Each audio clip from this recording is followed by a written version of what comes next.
Dalam berbisnis ada dua tipe pebisnis.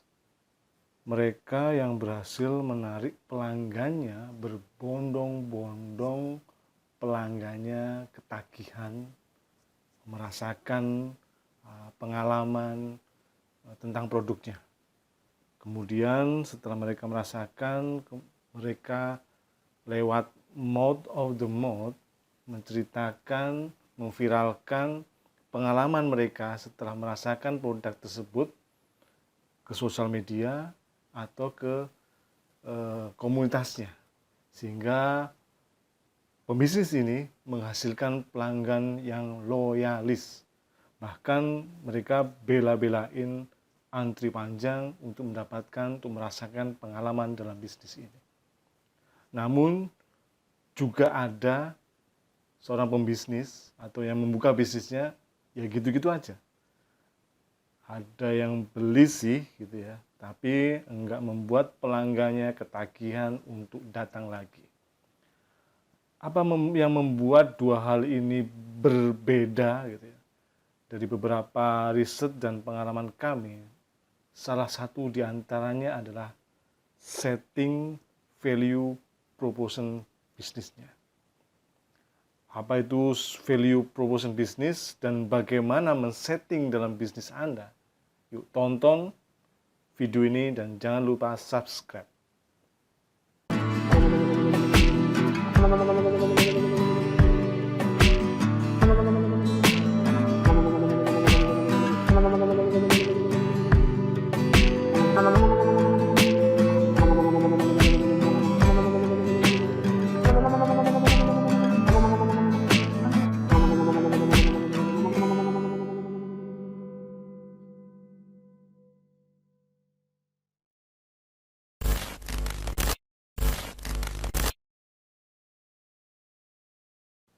Dalam video-video yang lalu kita sudah belajar ya, kita sudah mengenali tentang beberapa keunikan atau purpose, keunikan tentang bisnis Anda. Dalam menggali keunikan bisnis Anda adalah satu hal yang paling penting yang itu benar-benar powerful, yang disebut dengan value proposition. Mungkin sebuah kisah tentang kedai kopi ini mungkin bisa menjadi sebuah inspirasi kita. Ada seorang teman antara sebut saja namanya Bejo. Dia punya teman juga yang namanya juga Kadir gitu. Bejo ini datang pada saya dan dia geram gitu ya, marah gitu. Dia mengatakan, tidak tahu terima kasih itu Kadir. Terus saya menanyakan, tidak tahu terima kasih bagaimana Jo? Memang dia pernah kamu bantu apa sih? Loh, kan Kadir itu dulu awal buka bisnisnya, bisnis kedai kopinya itu, aku loh yang ngajarin. Kini justru dia memantra-mantrai aku. Loh, jangan ngawur tuh Jo. Tahu dari mana kalau Kadir memantrain kamu? Nyatanya bisnisnya makin rame. Dia mencuri semua pelangganku. Lihat, di sosial media pelanggan-pelangganku itu si ini, si itu, si doi, si doski, sebut itu si Bejo menyebut satu persatu nama orang-orang yang sambil menunjukkan postingan mereka yang berada di kedai kopi Kadir. Terus saya coba untuk menjelaskan dan menjawab, kalau menurutku apa yang dilakukan Kadir ini sangat cerdas sih. Bisa bikin kedainya itu, kedai kopinya itu ramai di sosial media. Bejo langsung Bejo tidak terima gitu. Cerdas apanya sih? Coba lihat, kedainya itu kan lebih kecil daripada kedaiku. Dia mana mungkin kedai sekecil itu kok justru lebih ramai daripada kedaiku. Pasti dia menggunakan dukun. dia pasti memantra-mantrai bisnisku. Jo, jangan ngawur kamu. Yuk kita pelajari kenapa bisnisnya Kadir, bisnis kedai kopinya itu bisa menarik pelanggan-pelanggan, membuat orang-orang berbondong-bondong ke kedainya. Terus kemudian beberapa hari kemudian atau beberapa minggu kemudian saya coba untuk melakukan pengamatan dan menggali berbagai informasi apa yang membuat istimewanya kedai Kadir ini. Dan saya menemukan beberapa fakta. Yang pertama, bahwa lokasi kedai Kadir ini dipilih di tempat di mana dekat dengan beberapa ruas jalan raya yang sangat padat dan selalu macet sepanjang hari. Bahkan pas di jam-jam pulang kantor itu benar-benar sangat padat dan membuat ruas jalan itu ya macet. Nah, kedua, kedai Kadir ini memang tidak begitu besar, bahkan bisa dibilang relatif kecil. Namun dengan kedai yang kecil ini, dia memiliki lahan yang disewanya itu sangat luas. Kemudian dia menjadikan lahan itu seperti tempat parkir bagi kedainya. Jadi dia menggunakan lahan itu sebagai tempat parkir bagi kedainya. Ini yang menarik. Yang nomor 3, bahwa di sore hingga malam saat jam traffic pulang kantor, para pekerja di sekitar kedai yang mengendarai mobil itu pasti malas untuk terjebak dalam kemacetan gitu di ruas-ruas jalan.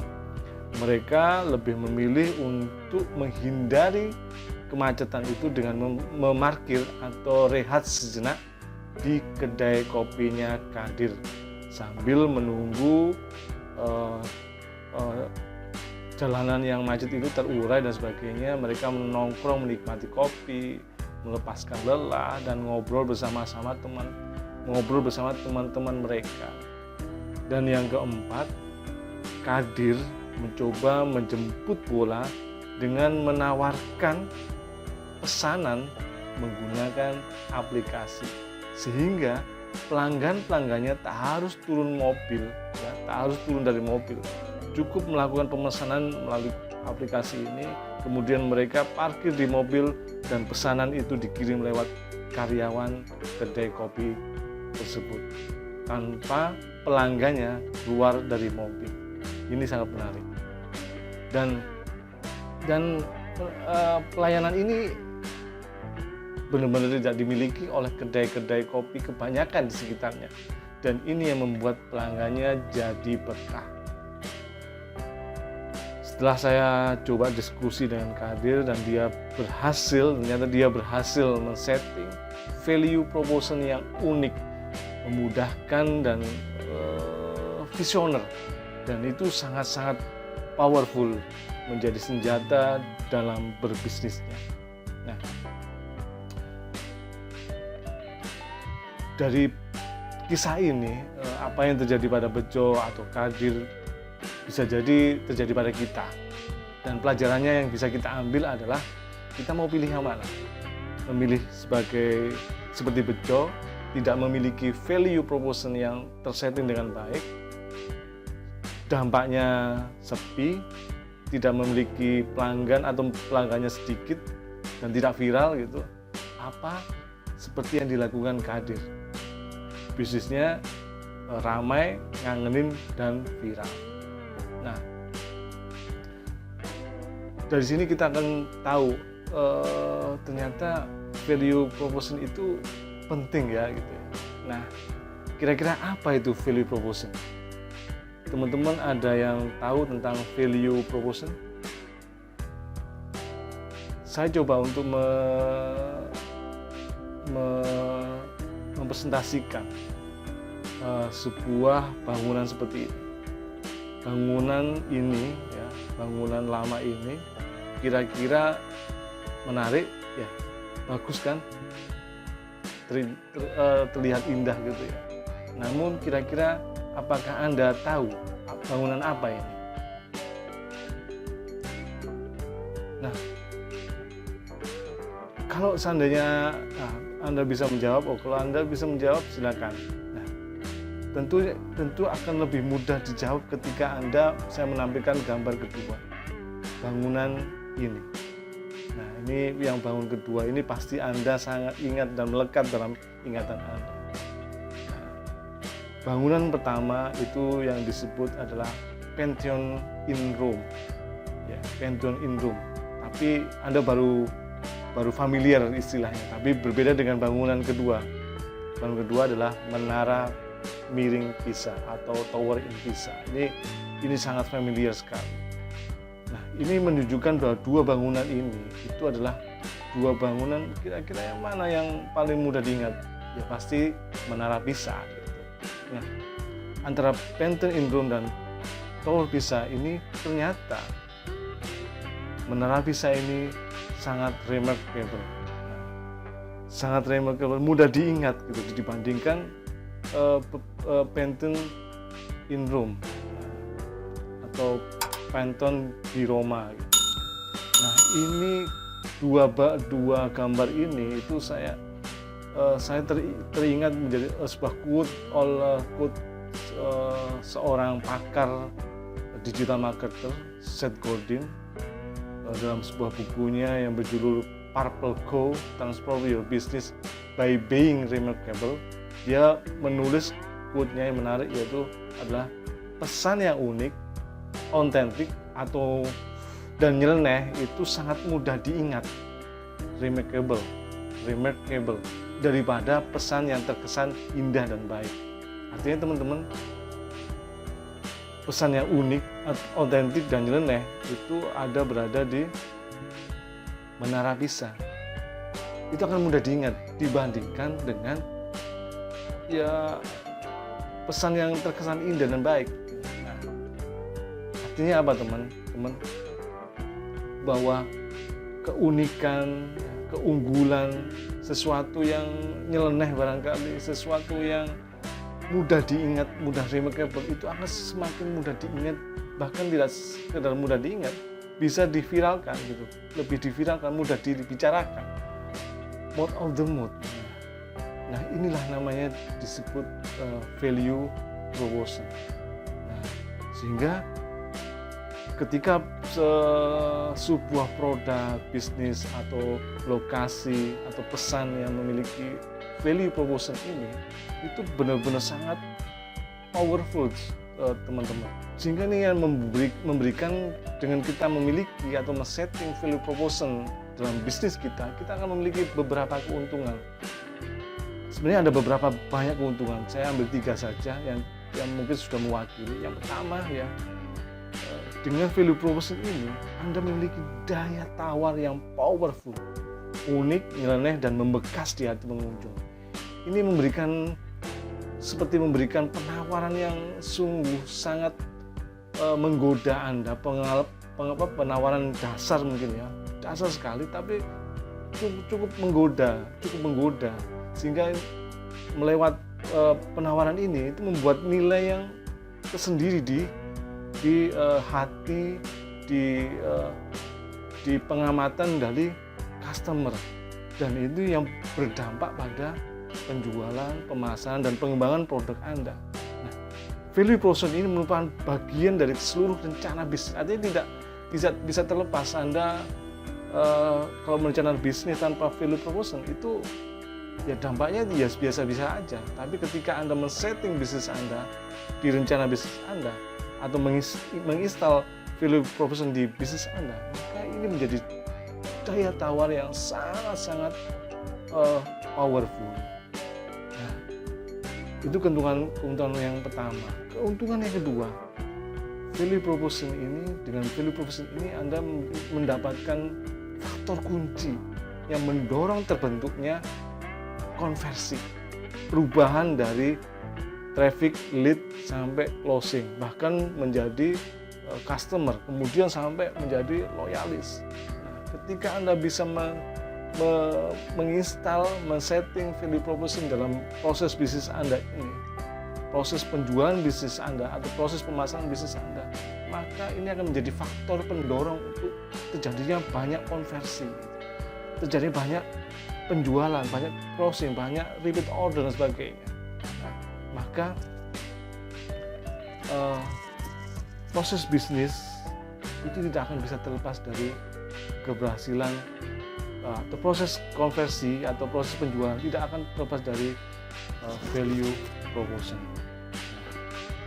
Dan yang ketiga, ini sangat penting teman-teman, bahwa ibarat Anda berada di kerumunan orang gitu ya, value proposition itu seakan-akan value proposition itu ibaratnya adalah orang yang memiliki karakter atau pembanding yang tidak bisa dibandingkan dengan manapun.